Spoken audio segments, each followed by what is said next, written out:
halfway through the Moroccan desert, I realized that I wasn't on a road trip, I was being held hostage.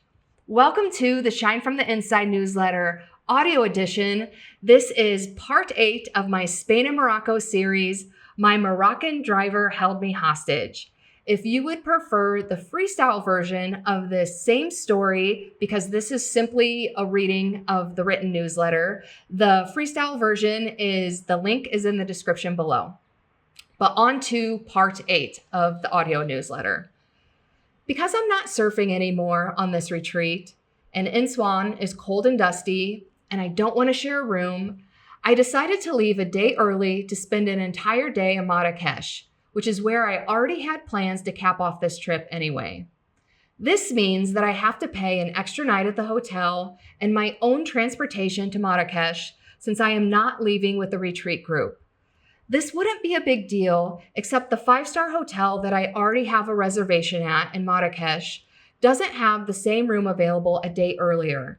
So I have to pay for a much higher end room, which is a significant upgrade, although still cheap for a 5-star hotel in US dollars. I really don't care how much it costs to get out of here though. I haven't had this bad of a trip since I dog sat for 5 dogs in Guam in 2019. Is this worse than Guam?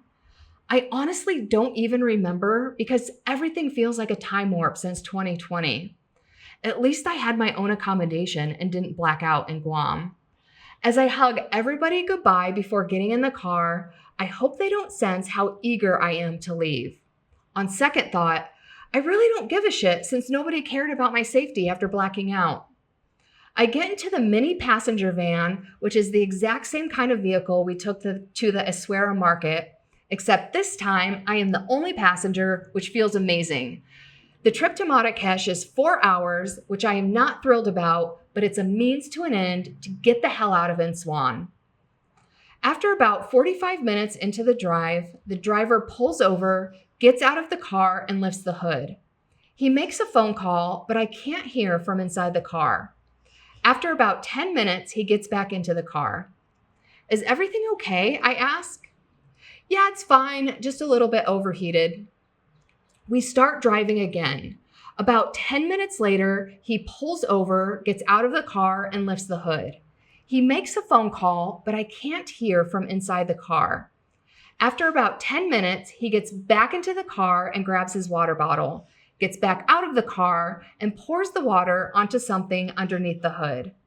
Is everything okay? I ask. Yeah, it's good. We start driving again. About 10 minutes later, he pulls over, gets out of the car, and lifts the hood. He gets back in the car and grabs his water bottle. I have a huge water bottle with me, and I'm eager to get back on the road. Do you need this? I say as I hand him the bottle. Yes, thank you, he says. He gets back out of the car and pours the water bottles onto something underneath the hood. We start driving again. About 10 minutes later, he pulls over to a well on the side of the road, fills up our water bottles, and pours them onto something under the hood. What's going on? I ask. It's leaking and keeps overheating. We need to make it to the next town to get it fixed. How far away is that? 12 kilometers. I know that 10 kilometers is about 6 miles, which doesn't seem like that far, but we're only making it about 2 miles per 10 minutes, and we've already been on the road for almost 2 hours. I'm trying to be patient, but I can feel my anxiety rising. Maybe it would have been better to stay in Imsouane. We finally make it to the next town, and the driver pulls into a mechanic shop. I have to pee, so I tell the driver that I'm going to find a place to go to the bathroom. As I start walking away, he says, "Wait, I'll come with you." I assume this means he has to go too, but when we get to the gas station, he waits for me outside of the bathroom. I can't figure out if he's being nice or if it's dangerous for me to be alone in this town.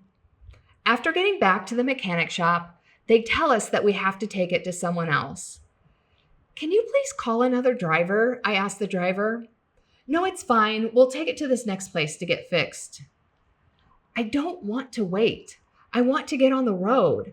I paid for a car ride to Marrakesh. This isn't a car ride. This is a standstill. I Google transportation options, But unlike America, there really aren't crystal clear websites on how to find a ride. And even if I did find a number where I could call a new ride, I don't even know where we are. I pull up Google Maps and it's still not clear. We seem to be in the middle of the desert. Maybe a nearby sign will have the town name. I wander closer to the main street, but I don't see any signs. Even the business names are simple or non-existent. We drive to someone's home on an off-the-beaten-path street near a dingy little strip mall and market. Even though this doesn't look as professional as the proper mechanic shop, this mechanic looks hardcore, like he can fix anything.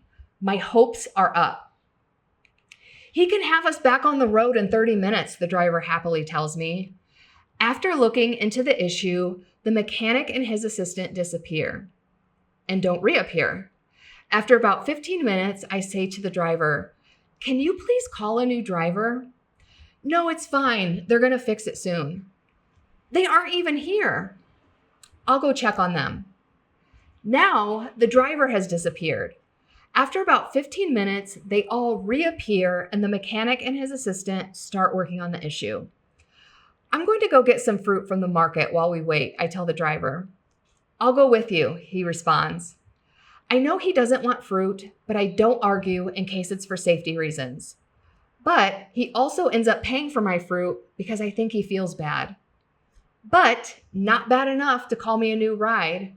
I'm assuming since the remaining distance is about 3 hours, he will miss out on a huge part of the fee. But that's not my problem. This is his car. This is his problem. I paid for a ride to Marrakesh, and this is not what is happening here. Here we go again. More shit that isn't my problem, but I somehow have to deal with it. As I eat the grapes from the market, the mechanic, the mechanic's assistant, and the driver disappear for an extended period of time again. I can't take this anymore. With my anxiety reaching its limits, I call the retreat owner. "Hello? You aren't going to believe this." I explain the whole situation to her and ask her to have the hotel manager call a new ride for me. She agrees. As I wait for her to call me back, the driver, mechanic, and mechanic assistant all reappear and then disappear again. She calls me about 15 minutes later. "Mohammed called the driver and the driver says it's fine and they're working on it." They aren't working on it. They aren't even here. The driver keeps saying that to me too because he doesn't want me to get another ride. Please have Mohammed call another driver. If he keeps calling this driver, he's going to say everything is fine, but it's not. Alas, Mohammed, the hotel manager, keeps calling the driver, and the driver keeps telling him everything is okay when everything is in fact not okay. And around we go. If the driver didn't already hint at the possibility of this being a dangerous place for me, I would hitchhike. The driver is holding me hostage and there is nothing I can do about it. I feel so helpless and defeated. I can't even catch a break escaping to a new location. After over 2 hours in the deserted town, we finally get back on the road. The landscape starts to change as we get closer to Marrakesh. Along the barren desert, homes start to become more abundant. Then I start seeing billboards and larger businesses. And the traffic is picking up. We're finally here. Not so fast. At the next stoplight, the driver pulls over, gets out of the car, and lifts the hood. He makes a phone call, but I can't hear from inside the car. After a few minutes, he gets back into the car. "It's broken again. I'm going to call you another driver." Part of me wants to lose my shit. I hate this guy. He's been holding me hostage for over 8 hours. But at least we're in Marrakesh now, and he's calling a new driver to take me to the hotel. I step out of the car and notice that there is an abundance of taxi cabs driving down the street. Hallelujah! "I'm going to catch a taxi," I tell the driver. As I grab my bags out of the car, he hails one for me and then grabs my bags to help me get them in the car. "You're paying for my taxi, right?" I say to him. After being his hostage, I'm not paying for any part of a trip that I've already paid for. "Yes, of course," he says. He pays the driver as I get in. I don't even say goodbye because I have zero respect for him. There was no reason he couldn't have called a new driver for me when we were stranded in that town, other than he wanted his money. I had to suffer for his greed. The taxi driver is nice and is trying to make small talk, but I'm so exhausted because it's been over 8 hours since I've left Imsouane, and between the stress and only eating grapes and a banana, I am running on fumes. I give the driver the cliff notes about my experience with the driver. Yeah, he's a nice guy, but you can tell he's not very smart, he responds. I find this to be an interesting observation, especially since the only exchange this driver had with him was exchanging the money for the fare. We finally pull up to the hotel, and as I'm getting my bags out of the car, the driver says to me, "Your driver didn't give me enough money." The stress of the day comes to its peak, and pure rage is flowing through my veins. Oh my effing God. I am going to crash out. I feel like I could murder someone with my bare hands right now. Fortunately, my logic switches back on.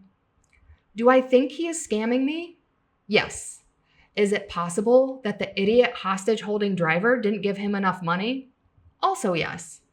Will going batshit crazy Chicago style on this guy solve anything, regardless of which one of those assumptions is true? No. I only have 200 dirham on me, which is about 20 US dollars, which is a small price to pay to be free of this entire situation. Without saying a word, I pull out my 200 dirham and hand it to the driver. It's not your fault, he says. I look him dead in the eye, and I say, I know. I shut the door and walk at a Chicagoan pace to the lobby to get away from him as quickly as possible. To be continued in part 9. Glow tip. Resourcefulness, assertiveness, and choosing your response. On the road to Marrakesh, I was trapped in a taxi for hours, held hostage by a driver who refused to call a replacement. I had no clue where I was other than in the desert, almost no cash, and no control over anyone around me.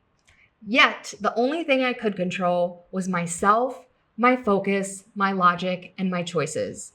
For years, I let circumstances, other people, and their behavior dictate my safety, my energy, and my peace.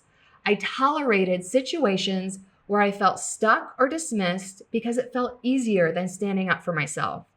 That day, with only my observation, my voice, and a handful of dirham, I realized I can't control other people, but I can control my response. I can assert my needs, advocate for myself, and navigate chaos with calm logic and intentional action, whether it works the way I would like or not. Self-love isn't about controlling the world. It's about protecting yourself, making empowered choices, and trusting that your clarity and courage will carry you through the mess. When you reclaim your power in small, assertive ways, even in terrifying amounts, you will stop surviving and start thriving. And that's what it means to truly shine for the inside. So, if you struggle with asserting your boundaries and emotional regulation, I can help you with that. Because I used to be the kind of person that I could not handle chaos. So I needed everything around me to be perfect so that I didn't have to react to it.